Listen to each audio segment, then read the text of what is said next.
चलिए शुरुआत करते हैं आज की न्यूज़पेपर की। हम सबसे पहली न्यूज़ हम देखने वाले हैं, सुप्रीम कोर्ट को केंद्र सरकार ने एक जवाब दिया है। जब सुप्रीम कोर्ट ने कहा था कोविड-19 के कारण जो लोगों की डेथ हो रही है ना, उसको आप मुआवजा दीजिए, उनको आप पैसा दीजिए, कम से भी कम 4 लाख रुपये तो आप उनको दीजिए। और दूसरी बात उनसे पूछा था, कोविड-19 के कारण जो डेथें हो रही हैं उनको कोविड-19 का डेथ सर्टिफिकेट आप प्रोवाइड करिए। ठीक है, यदि आप डेथ सर्टिफिकेट नहीं देते हो तो जो बच्चे अनाथ हुए हैं, आपने जो स्कीम कहे थे कि हम वो स्कीम उनको प्रोवाइड करेंगे अनाथ बच्चों के लिए, तो अनाथ बच्चों को इसका फ़ायदा कैसे मिलेगा। और दूसरी बात ये है, सही सही काउंटिंग भी इसमें हो जाएगी, परफेक्टली पता चल जाएगा कि कितने लोगों की डेथ इससे हुई है। इसी के जवाब में केंद्र सरकार ने क्या कहा है उसको हम न्यूज़ में जानेंगे, लेकिन उससे भी पहले हम जानेंगे जनहित याचिका के बारे में। कई दिनों से हम कंटिन्यू सुन रहे हैं, लेकिन हमने जनहित याचिका के बारे में अभी तक डिस्कस नहीं किया था। तो आज हम जनहित याचिका को डिस्कस कर लेते हैं, जो कि हमारी पॉलिटिकल साइंस का एक हिस्सा है। जनहित याचिका जुडिशियल एक्टिविज्म, जिसको न्यायिक सक्रियता कहते हैं, का एक हिस्सा है। इसके और भी कई सारे नाम हैं, जैसे कि सोशल एक्शन लिटिगेशन, SAL, सामाजिक व्यवहार याचिका कहते हैं हिंदी में जिसको। और भी इसके कई सारे नाम हैं, जैसे कि सामाजिक क्रिया याचिका, सोशल एक्शन लिटिगेशन, सामाजिक हित याचिका, सोशल इंटरेस्ट लिटिगेशन, और है वर्गीय क्रिया याचिका, क्लास एक्शन लिटिगेशन। लास्ट में सब में लिटिगेशन ही लिखाना है। ठीक है, ये तो था इसके क्या क्या नाम होते हैं। अब हम जान लेंगे इसी के बारे में। तो आपने न्यायिक क्रिया या फिर जनहित याचिका के बारे में तो सुना ही होगा। आजकल जो जुडिशरी है, यहाँ पर इन दोनों शब्द का अक्सर यूज़ होते रहते हैं। लोगों का कहना है इन दोनों की वजह से सुप्रीम कोर्ट या फिर हाई कोर्ट के कामों में क्रांतिकारी परिवर्तन आ गया है। अब वो पहले से ज़्यादा पब्लिक इंटरेस्ट को ध्यान में रख रही है। जनहित याचिका क्या है, कब और कैसे इसकी शुरुआत हुई, ठीक है, इसको हम देख लेते हैं। कानून की नॉर्मल प्रक्रिया में कोई भी व्यक्ति कब अदालत जाएगा, जब उसका पार्टिकुलर नुकसान हुआ है। इसका मतलब ये हो गया, अपने अधिकार का उल्लंघन यदि हुआ या किसी विवाद में यदि कोई व्यक्ति फंस गया है, तो इंसाफ पाने के लिए अदालत का दरवाज़ा खटखटाएगा। लेकिन 1979 से इस धारणा में बदलाव आ गया। हो सकता है कि मैं अदालत तक पहुंच ही ना पाऊं, मेरे पास पैसे नहीं हैं, मुझे जानकारी नहीं है, मुझे डर लगता है। ऐसे बहुत सारे रीज़न हो सकते हैं कि कौन झंझट पाले। इसी के चलते चलते लोग रिपोर्ट तक नहीं दर्ज कराते हैं। ठीक है, तो 1979 से इस अवधारणा में बदलाव आया। इसी सन से बदलाव की शुरुआत करते हुए न्यायालय ने एक ऐसा मुकदमा की सुनवाई करने का निर्णय लिया था जिसमें पीड़ित लोग कोर्ट नहीं गए थे। पीड़ित लोगों की तरफ से दूसरों ने उनकी शिकायत को कोर्ट में दर्ज किया था। ठीक है, अब चूंकि इस मामले में जनहित से संबंधित मुद्दे पर विचार हो रहा था, और इसे और ऐसे ही अन्य जितनी भी शिकायत आई, इनको जनहित याचिकाओं का नाम दिया गया था। उसी समय सर्वोच्च न्यायालय ने कैदियों के अधिकार से संबंधित मुद्दे पर भी विचार करा। फिर तो ऐसे कई सारे मुकदमे आना चालू हो गए, जिनमें जन सेवा की भावना रखने वाले नागरिकों और स्वयंसेवी संगठनों ने अधिकार की रक्षा, गरीबों का जीवन को और भी बेहतर बनाने, पर्यावरण की सेफ्टी, लोकहित से जुड़े अनेक मुद्दे पर न्यायपालिका से कहा कि आप इसमें हस्तक्षेप करिए।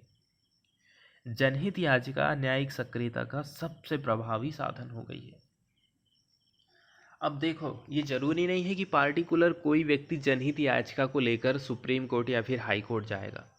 अब तो ऐसा हो गया है कि न्यायपालिका, अखबार में कोई खबर छपी है, डाक से यदि कोई शिकायत उसको मिल रही है तो उनको एक बेस बना लेती है और उन पर विचार करना शुरू कर देती है। अब यदि हम कुछ कुछ एग्जाम्पल देखें ना, तो जो कि जब इसकी शुरुआत हुई थी उसी टाइम में कुछ घटनाएं घटी हुई थी जो कि इसी से रिलेटेड है।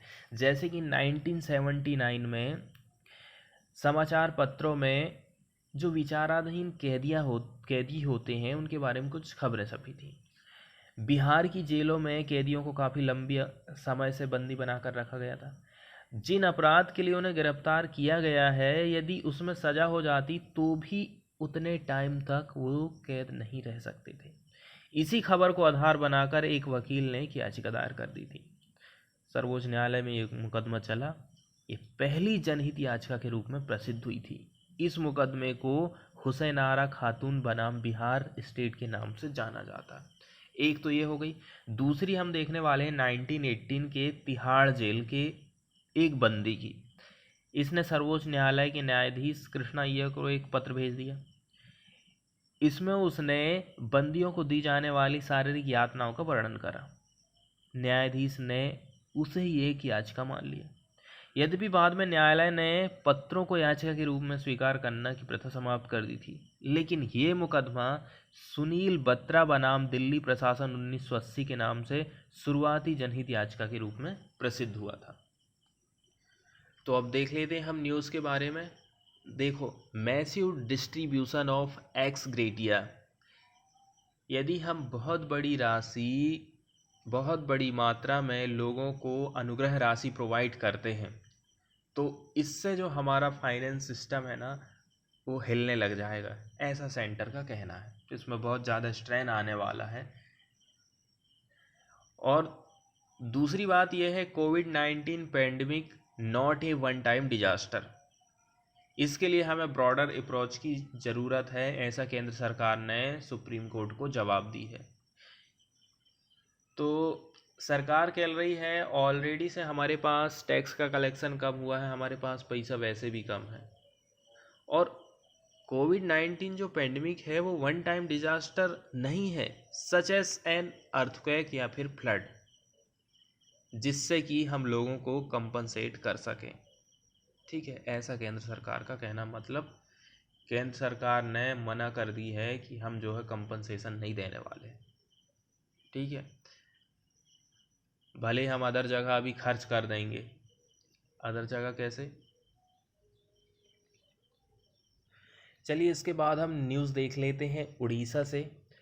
उड़ीसा की सरकार का कहना है कि कोविड-19 की डेथ के कारण जिन लोगों की मम्मी पापा की डेथ हो गई है तो ऐसे बच्चों को हम आर्थिक सहायता पहुंचाएंगे, ऐसा उड़ीसा की सरकार का कहना है। ठीक इसी प्रकार की न्यूज़ हम अभी कुछ दिन पहले राजस्थान से देखे थे। ठीक है, बल्कि राजस्थान की गवर्नमेंट ने केंद्र सरकार की आलोचना भी करी थी कि देखो, जब लड़का 18 साल का हो जाएगा तब जाकर के आप उसको मंथली स्टाइपेंड दोगे, और जैसे ही वो 23 साल का हो जाएगा आप उसको पूरा जो फंड है वो आप उसको प्रोवाइड करोगे। तो 18 साल तक होने तक उसको आप पैसा क्यों नहीं दे रहे हो? उसको तो आज सहायता की ज़रूरत है ना, क्या वो 18 साल इंतज़ार करेगा? ठीक है, ऐसी आलोचना राजस्थान सरकार के द्वारा की गई थी। ठीक इसी प्रकार की घोषणा आज हम देख रहे हैं नवीन पटनायक गवर्नमेंट के द्वारा उड़ीसा में। संडे के दिन इन्होंने लॉन्च किया है स्पेशल स्कीम जिसका नाम है आशीर्वाद। स्कीम का नाम हमें याद रखना है कि आशीर्वाद स्कीम किस स्टेट से रिलेटेड है, किस चीज़ से ये संबंधित है। तो इसमें इस स्कीम के अंतर्गत स्टेट गवर्नमेंट 2500 रुपया मंथ चिल्ड्रन को प्रोवाइड करेगी जिन्होंने लॉस्ट किया है अपने पेरेंट्स को। इस कंप्रहेंसिव पैकेज यदि हम बात करें तो स्टेट गवर्नमेंट ने बेनिफिशियरीज़ को 3 कैटेगरी में बांट दिया है। पहली कैटेगरी ये है जिसमें उसने दोनों पेरेंट्स को खो दिया है, माता और पिता दोनों को, या फिर सिंगल पेरेंट्स को उसने खोया है, या फिर जो मेन आदमी था कमाई करने वाला उसकी डेथ हो जाती है तो भी उनको इस योजना का लाभ मिलने वाला है।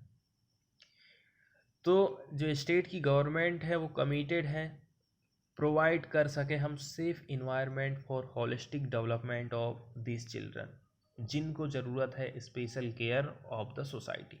ठीक है, इसके अलावा लेकिन इस संबंध में ज़्यादा कुछ समझ में नहीं आया। किस संबंध में? State government would encourage relative, उनके रिलेटिव क्यों को वो इनकरेज करेगी, आप गोद ले लीजिए या फिर उनको संरक्षण दीजिए करके। लेकिन इससे रिलेटेड भी कोई कदम सरकार को उठाना चाहिए था। इसके बाद हम न्यूज़ देखने वाले हैं असम से। तो पिक्चर में जो आप कछुआ देख रहे हैं ना, ये है ब्लैक सॉफ्ट सेल टर्टल, जिसको हम बोस्तामी टर्टल के नाम से भी जाना जाता है। ठीक है, ये एक प्रकार से स्पीसीज है जो कि फ्रेश वाटर टर्टल की श्रेणी में आती है। ये पाई जाती है इंडिया और बांग्लादेश में। ठीक है, ये इसका साइंटिफिक नाम लिखाना हुआ है। ठीक है, निल्सोनिया निग्रिकेंस, और फर्स्ट में जो लिखाना यही इसकी हायर क्लासिफिकेशन है। ठीक है, और ये रेप्टाइल के अंतर्गत शामिल है। इससे रिलेटेड क्या न्यूज़ आई है इसको हम देख लेते हैं। तो एक पैक्ट साइन हुआ है रेयर टर्टल को कंजर्व करने के लिए असम में। एनजीओ, जू एंड कामरूप एडमिनिस्ट्रेशन वर्क कम करने वाले हैं टेम्पल के साथ साथ में इस प्रोजेक्ट के लिए। ठीक है, कौन कौन सामने आए हैं? बहुत सारे एनजीओज हैं, कुछ जूस भी आए हैं सामने, चिड़ियाघर और कामरूप एडमिनिस्ट्रेशन, ये 3 लोग मिलकर के इस प्रोजेक्ट में काम करेंगे। इनके साथ में कौन रहेगा शामिल? इनके साथ में शामिल है मंदिर। ठीक है, मंदिर में करने वाले लोग, मंदिर से रिलेटेड जो भी लोग लगे हुए हैं वो भी इनको सेव करने का काम करेंगे।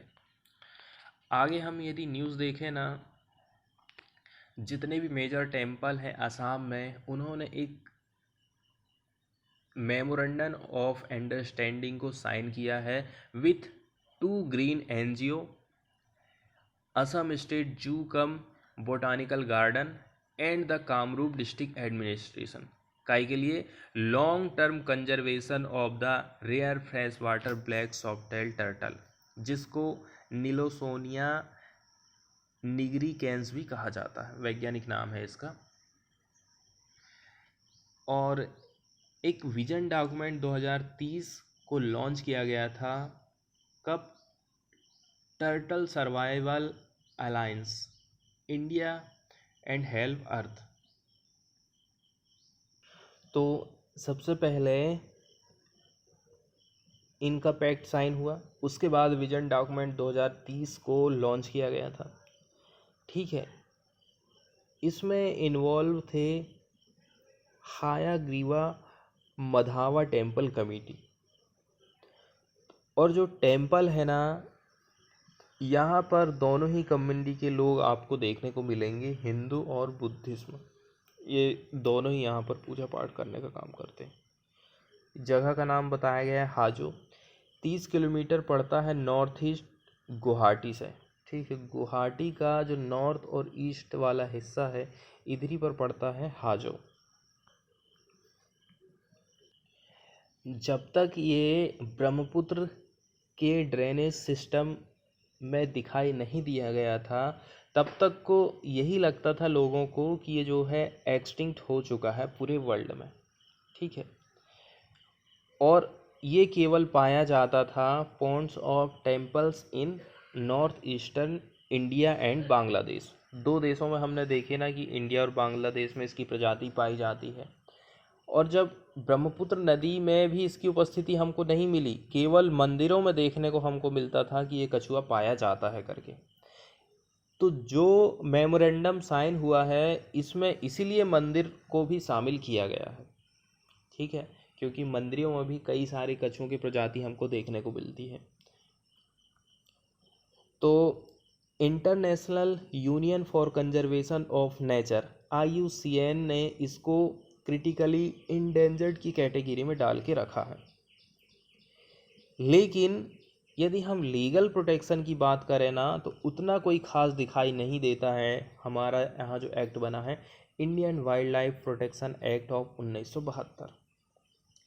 ठीक है, यद्यपि इसका ट्रेडिशनली जो है शिकार होते रहा है मांस के लिए, उसका जो कार्टिलेज है मतलब जो सॉफ्ट उसकी हड्डी है उसके लिए रीजनल एंड इंटरनेशनल मार्केट दोनों में ही इसका शिकार होते रहता है।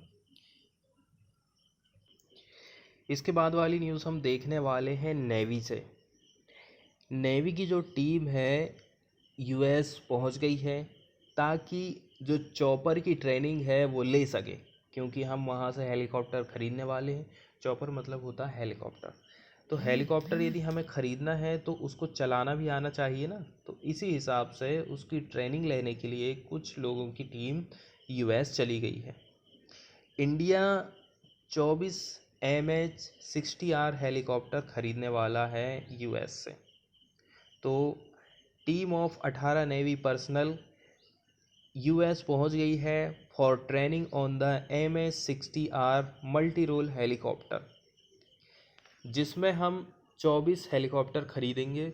ये सौदा हुआ था $2.2 बिलियन का। कब हुआ था ये सौदा?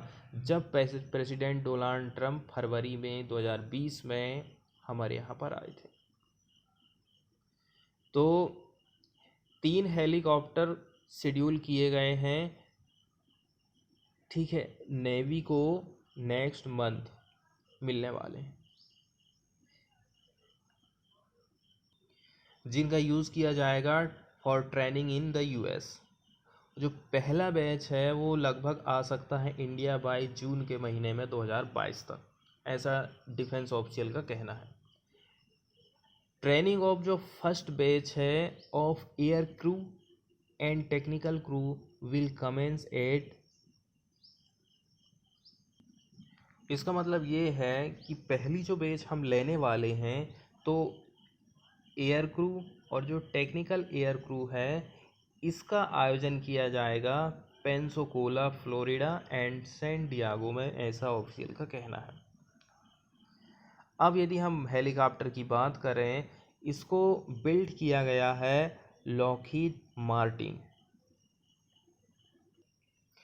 यदि हम भारत की प्रतिरक्षा की बात करें ना, तो भारत की सेफ्टी के लिए सेना का गठन किया गया है, जिसका सर्वोच्च सेनापति भारत का राष्ट्रपति होता है। लेकिन सिक्योरिटी से संबंधित जितना भी काम है वो केंद्रीय मंत्रिमंडल लेती है। रक्षा मंत्री सशस्त्र सेनाओं के प्रशासन का काम करता है। इसको 3 भाग में हम बांट देते हैं भारत की प्रतिरक्षा को, आर्मी, नेवी और इसके बाद होता है एयरफोर्स। 3 मेन भागों में इसको बांटा गया है। नेवी की बात करें तो इसका जो हेड है वो एडमिरल रैंक का chief of the novel staff होता है।